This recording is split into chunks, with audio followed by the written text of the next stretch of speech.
Praise the Lord. இன்றைய பலப்படுத்தும் வார்த்தை சங்கீதம் 37வது அதிகாரம் 4வது வசனம்.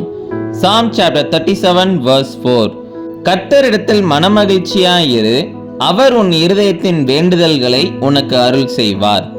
Take delight in the Lord and he will give you the desires of your heart. இன்றைக்கு உங்களுடைய வாழ்க்கையில அநேக காரியங்கள் வேண்டும் என்று கர்த்தரிடத்துல விண்ணப்பம் வைத்திருப்பீங்க. ஆண்டவரே, எனக்கு இந்த காரியத்தை வாய்க்க செய்யுங்க, இந்த ஆசீர்வாதத்தை எங்களுக்கு தாங்க அப்படின்னு சொல்லி நீங்க ஜெபம் பண்ணியிருப்பீங்க. வேதவசனம் சொல்கிறது, நீ கர்த்தருக்குள்ள சந்தோஷமாக இரு, ஒவ்வொரு நாளும் அவரை நீ துதிச்சு ஆராதி, அவருடைய வேத வசனத்தை நீ தியானி, எல்லாவற்றையும் நீ செய்து கர்த்தரிடத்துல மனமகிழ்ச்சியாயிரு.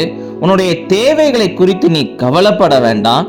அவர் உன்னுடைய இருதயத்தின் வேண்டுதல்களை அறிந்திருக்கிறார். அவரே உனக்கு அதை தருவேன் என்று வாக்கு பண்ணியிருக்கிறார் என்று வேதவசனம் சொல்கிறது.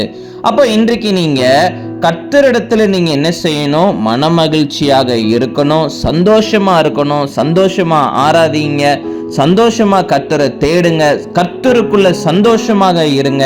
உங்களுடைய வேண்டுதல்கள் எல்லாவற்றையும் அவர் அறிந்திருக்கிறார்.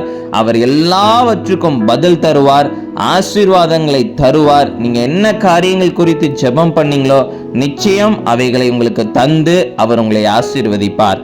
நாம எல்லாரும் கண்களை மூடி ஜெபிக்கலாம். எங்களை நேசிக்கிற நல்ல தகப்பனே, கர்த்தாவே, பிள்ளைங்க உங்களுடைய பிரசன்னத்துல சந்தோஷமாக இருக்க நீங்க உதவி செய்யுங்க. உங்களுடைய பிரசன்னத்தினால நீங்க நிரப்புங்க சுவாமி.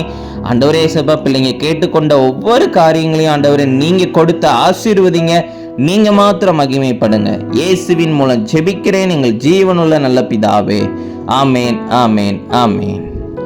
எதை குறித்தும் நீங்க கவலைப்படாதீங்க. கர்த்தர் உங்களுடைய இருதயத்தின் வேண்டுதல்களை அறிந்திருக்கிறார். அவர் உங்களுக்கு தருவார். God bless you. Have a joyful day.